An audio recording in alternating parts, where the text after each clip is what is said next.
ওম নমঃ শিবায়, ওম নমঃ শিবায়, ওম নমঃ শিবায়।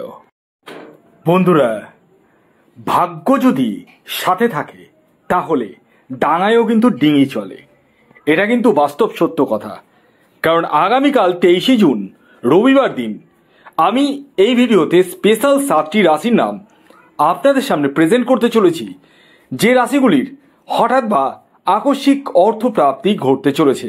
হ্যাঁ বন্ধুরা, আমি এই ভিডিওতে যে স্পেশাল 7টি রাশির নাম বলবো, সেই রাশির জীবনে কিন্তু কোনো প্রকারে অর্থ লাভ কিন্তু হতে চলেছে। তবে প্রত্যেক রাশির জন্যই কিন্তু নয়, এটা অবশ্যই মাথায় রাখবেন। কারণ আপনারা অনেকেই মনে করেন যে রাশির নামটা শুনেনি তাহলেই তো হয়ে গেল, আমার জীবনেই তো প্রাপ্তি ঘটে যাবে। এটা যদি হতো না তাহলে আজকে বলে বলে প্রত্যেকেই কোটিপতি হয়ে যেত। হ্যাঁ, টিকিট কাটতো আর কোটিপতি হয়ে যেত। সেটা কি হয়? কখনোই হয় না। কারণ আপনার নিজস্ব ব্যক্তিগত জন্মছকে রাহু গ্রহের অবস্থান কেমন রয়েছে সেটা আগে জানতে হবে আপনাদেরকে। অর্থাৎ রাহু আপনার জন্মছকে কোনভাবে অবস্থান করছে, ডিগ্রিগত দিক থেকে কতটা স্ট্রং রয়েছে, এবং বর্তমান দশা অন্তর্দশা আপনার কতটা সাপোর্ট করছে, এই বিষয়গুলো কিন্তু নির্ভর করে প্রাপ্তি যোগের জন্য। অনেকে রয়েছে যাদের ক্ষেত্রে 1-2 নাম্বারের জন্য মিস হয়ে যাচ্ছে বড় বড় প্রাইজ। আমাকে অনেকেই হোয়াটসঅ্যাপে মেসেজ করে বলছেন যে স্যার আমি কি করব, একটুর জন্য মিস হয়ে যাচ্ছে বড় বড় প্রাইজ, একটুর জন্য। এটা স্বাভাবিক বিষয়। 1 নাম্বারের জন্য যদি কারো মিস হয়ে যায় না 1 কোটি, তার মাথা কপাল চাপড়ানো ছাড়ার কোনো উপায় থাকে না।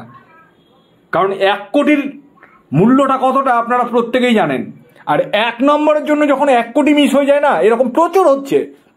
প্রতিদিনই আমাকে হোয়াটসঅ্যাপে মেসেজ করছেন আপনারাই, আপনাদের মধ্যেই যারা ভিউয়ার্স রয়েছেন, দর্শক বন্ধুরা রয়েছেন, তারাই কিন্তু মেসেজ করেন হোয়াটসঅ্যাপে যে স্যার কি করব, বুঝে উঠতে পারছি না। আমি প্রত্যেককে বলি একটি কথা, রাহু রক্ষা কবচ নেওয়ার আগে ব্যক্তিগত জন্মছকটা বিচার করে নিন। এমনও তো হতে পারে যে কিছু ক্রিয়ার মাধ্যমে, কিছু উপাচারের মাধ্যমে আপনার জীবনে আকস্মিক অর্থপ্রাপ্তিটা ঘটানো সম্ভব হয়ে গেল। সবসময় যে পয়সা খরচা করেই বড় কিছু করা যায় তা কিন্তু নয়, উইদাউট পয়সা খরচাতেও অনেক কিছু করা যায়। তবে হ্যাঁ, এই যে জন্মছক বিচারটা কিন্তু ফ্রি সার্ভিস নয়, এটা অবশ্যই পেড সার্ভিস, এটা অবশ্যই মাথায় রাখবেন। অনেকে বলছেন যে এই নাম্বারটি দিয়েছেন, আমি জন্মছক বিচার করতে চাই, তো আমাকে একটু বলে দিন। এটি ফ্রি সার্ভিস নয়। তবে রাহু রক্ষা কবচটাও তো তার একটা মূল্য রয়েছে।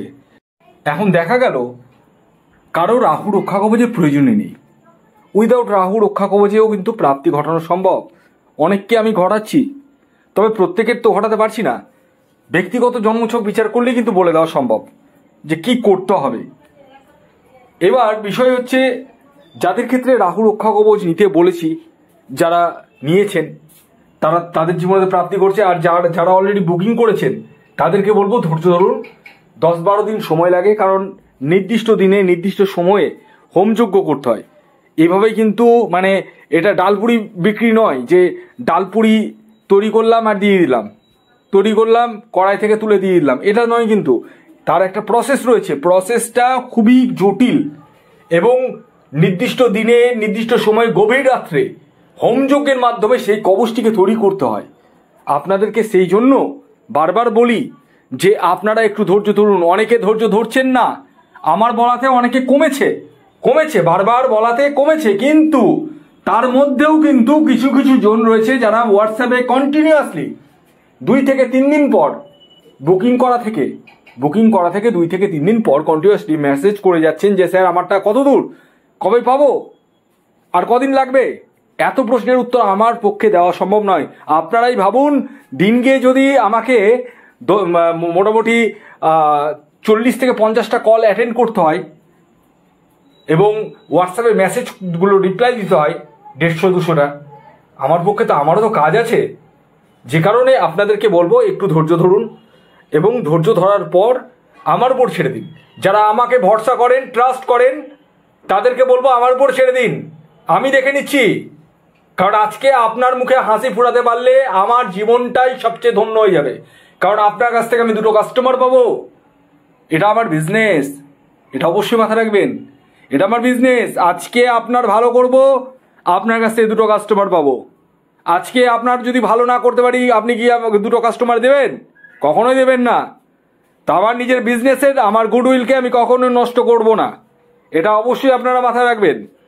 যাই হোক, আসুন আগে আমি আপনাদেরকে জানিয়ে দিই আগামীকাল রাহুকাল সময়টা কখন রয়েছে।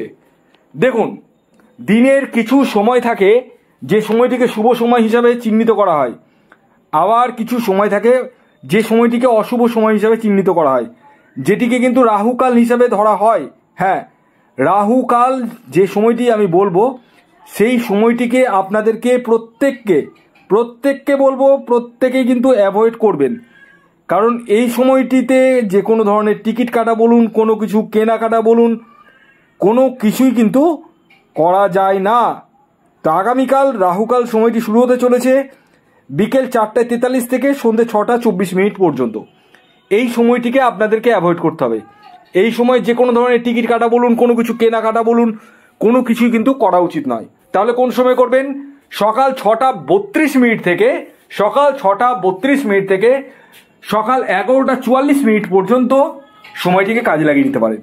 এবার আসুন আমি আপনাদেরকে জানিয়ে দিই আগামীকাল 23শে জুন রবিবার দিন 7টি সৌভাগ্যশালী রাশির নাম এবং তাদের টার্গেট নাম্বার, যে রাশিগুলির হঠাৎ বা আকস্মিক অর্থপ্রাপ্তি ঘটতে চলেছে। প্রথম যে রাশির নাম বলবো সেটি হচ্ছে মেষ রাশি। মেষ রাশির জাতক ও জাতিকার আগামীকালের ইনজেনারেল টার্গেট নাম্বার 1 এবং 9। দ্বিতীয় যে সৌভাগ্যশালী রাশির নাম বলবো, যে রাশি আগামীকাল রবিবার দিন হঠাৎ বা আকস্মিক অর্থপ্রাপ্তি ঘটতে চলেছে, সেটি হচ্ছে সিংহ রাশি। সিংহ রাশির জাতক ও জাতিকার আগামীকালের ইনজেনারেল টার্গেট নাম্বার 4 এবং 8। এর পরবর্তী 3 নম্বর যে রাশির নাম বলবো সেটি কর্কট রাশি। কর্কট রাশির জাতক ও জাতিকার ইনজেনারেল টার্গেট নাম্বার 6 এবং 9। এর পরবর্তী 4 নম্বর যে রাশির নাম বলবো, যে রাশি আগামীকাল রবিবার দিন হঠাৎ বা আকস্মিক অর্থপ্রাপ্তি ঘটতে চলেছে, সেটি হচ্ছে মীন রাশি। মীন রাশির জাতক ও জাতিকা আপনি হলে আগামীকাল আপনাদের জীবনেও হঠাৎ বা আকস্মিক অর্থপ্রাপ্তি ঘটতে চলেছে। আগামীকালের আপনাদের ইনজেনারেল টার্গেট নাম্বার 3 এবং 4। এর পরবর্তী 5 নম্বর যে রাশির নাম বলবো সেটি হচ্ছে কুম্ভ রাশি। কুম্ভ রাশির জাতক ও জাতিকার আগামীকালের ইনজেনারেল টার্গেট নাম্বার 9 এবং 1। এর পরবর্তী 6 নম্বর যে রাশির নাম বলবো সেটি হচ্ছে মিথুন রাশি। মিথুন রাশির জাতক ও জাতিকার আগামীকালের ইনজেনারেল টার্গেট নাম্বার 5 এবং 2। এর পরবর্তী শেষ যে রাশির নাম বলবো সেটি হচ্ছে বৃষ রাশি। বৃষ রাশির জাতক ও জাতিকার ইনজেনারেল টার্গেট নাম্বার 1 এবং 6। ভিডিওটি এখনকার মতো এ পর্যন্ত। যদি ভিডিওটি ভালো লাগে অবশ্যই লাইক করে দিন, শেয়ার করে দিন, সাবস্ক্রাইব না করে থাকলে সাবস্ক্রাইব করে ফেলুন। ধন্যবাদ।